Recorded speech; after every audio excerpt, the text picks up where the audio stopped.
Bonjour tout le monde, bienvenue à l'envers des choses. Ça me fait plaisir de vous retrouver après plus de 19 mois depuis l'enregistrement de mon dernier épisode.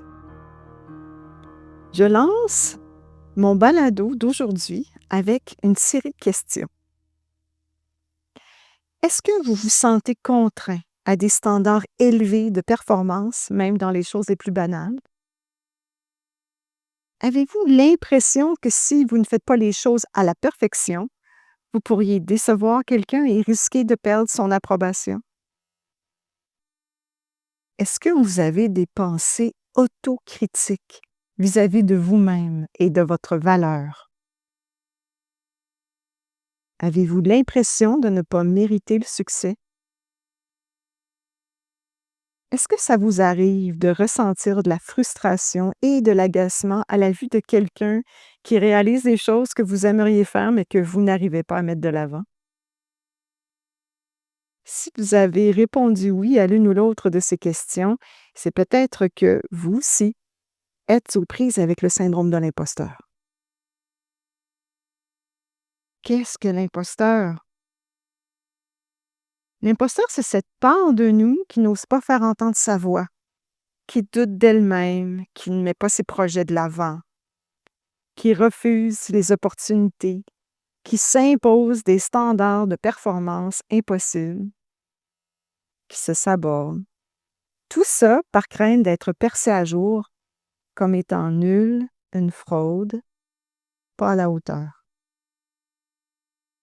Je connais bien le syndrome de l'imposteur. Je dirais que c'est lui d'ailleurs qui m'a empêché d'enregistrer un nouvel épisode depuis 19 mois, même si j'ai réussi à en réaliser 29 jusqu'à présent. L'imposteur est encore actif en moi. J'ai souvent ressenti l'élan d'aborder un sujet qui me touchait ou qui m'interpellait, mais très vite, les auto-jugements, les pensées critiques à mon égard me faisaient abandonner. L'épisode n'était jamais assez bon et vous, les auditeurs, dans ma tête, alliez me démasquer. Ces pensées-là provoquaient en moi une peur viscérale et provoquent encore en moi une peur viscérale.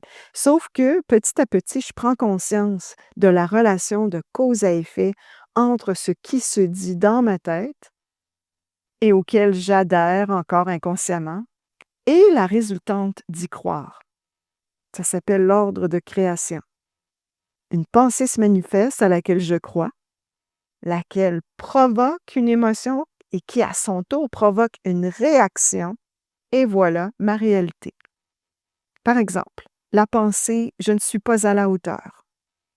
Quand j'y crois et que je suis sur le point d'enregistrer un épisode, je m'imagine la réaction négative de mes auditeurs, ce qui crée une sensation de peur, et donc ma réaction est de bloquer mon élan créatif pour rester dans ce qui m'apparaît à ce moment-là le plus sécure. Et donc, la résultante de croire à la pensée « je ne suis pas à la hauteur » provoque la non-action, le retrait. Et donc, ce qui avait été un élan créatif au départ de vouloir enregistrer un épisode est anéanti.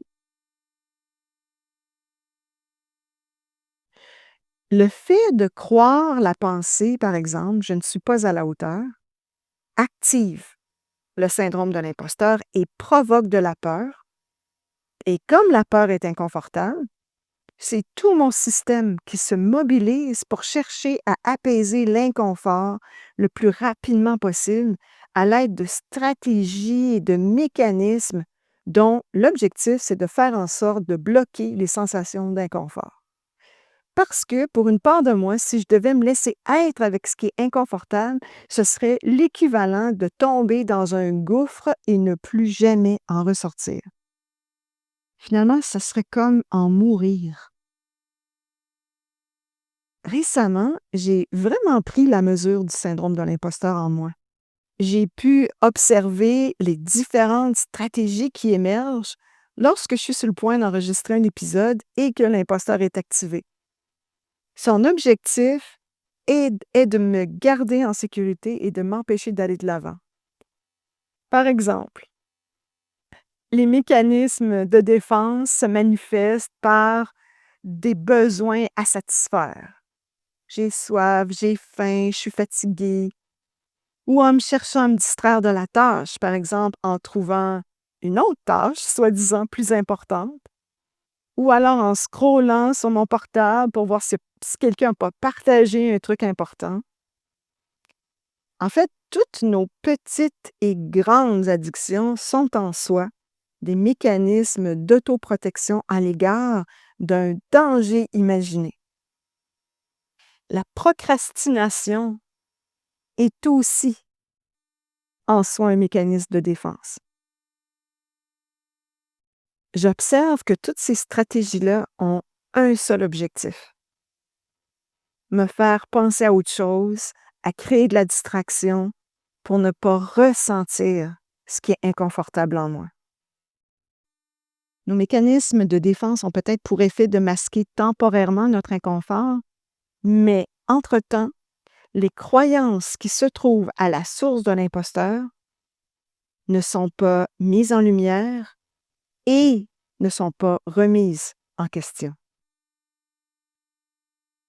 J'ai envie de vous raconter la fois où j'ai réalisé la souffrance que je m'imposais à moi-même du fait de mon attachement inconscient à l'identité d'imposteur en moi. Il y a quelques années, je suis partie marcher les 800 km du chemin de Compostelle entre Saint-Jean-Pied-de-Port en France et Saint-Jacques-de-Compostelle en Espagne. J'en étais à mon 12e jour de marche et je vivais une douleur physique intense qui remettait en question la poursuite même de mon projet.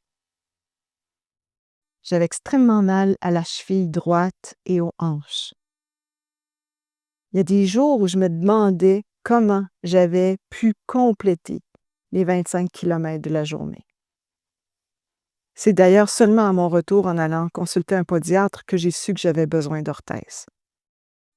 Toujours est-il qu'au matin de ma 12e journée de marche, j'ai été foudroyée par la réalisation des standards de performance que je m'imposais à moi-même quant à la façon dont je devais marcher le chemin de Compostelle.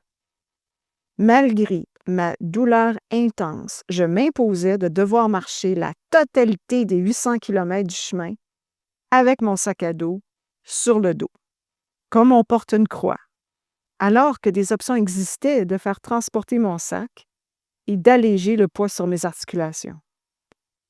Et surtout, marcher chacun des kilomètres entre mon point de départ et mon point d'arrivée, donc pas question de prendre quelques raccourcis que ce soit, sans quoi mon parcours n'aurait aucune valeur. Je m'imposais à moi-même de souffrir pour répondre à mes propres standards de perfection.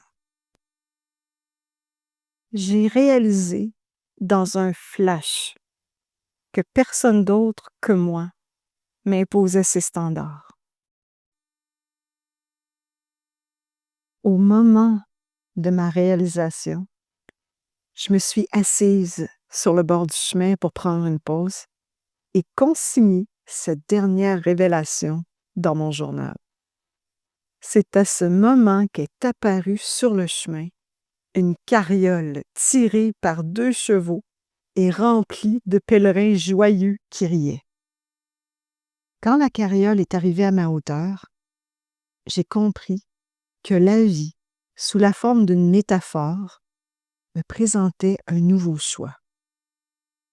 Allais-je continuer de traîner ma croix avec peine ou allais-je monter sur la carriole pour alléger mon fardeau? Je suis partie à courir derrière elle en criant de m'attendre. La carriole s'est arrêtée et j'ai pu y monter à mon tour pendant une dizaine de kilomètres. J'ai compris que la vie n'avait pas toujours besoin d'être un combat. Comment est-ce que je me défais du syndrome de l'imposteur alors? D'abord, je n'entre pas en guerre contre lui. L'imposteur n'est qu'une posture intérieure qui cherche à me protéger d'un danger imaginé. Je dois, dans un premier temps, reconnaître l'émotion ressentie. Ne pas museler cette part de moi qui a peur, mais au contraire, la rencontrer et lui donner le droit de s'exprimer pleinement avec bienveillance. En m'en approchant, je réalise que je ne suis pas en danger, que le danger n'est créé que par des pensées, des images du passé et du futur qui provoquent en moi de la peur. Dans l'ici et maintenant, au-delà des pensées, le danger ne peut pas subsister. Le danger n'existe que dans la ligne psychologique du temps. En ralentissant mon mouvement, je peux, à partir de l'émotion, identifier ce que je suis en train de croire. Qu'est-ce que l'émotion est en train de me dire? Je prends le temps de nommer les pensées qui se répètent dans ma tête du type: si je ne performe pas à la hauteur des attentes des autres, ils ne m'aimeront plus. Si on cesse de me valider, je suis en danger. Je dois mériter l'amour et l'approbation qu'on me porte. Je suis une fraude. On va me percer à jour, me démasquer et me rejeter. Je peux mourir du fait de ne pas être à la hauteur.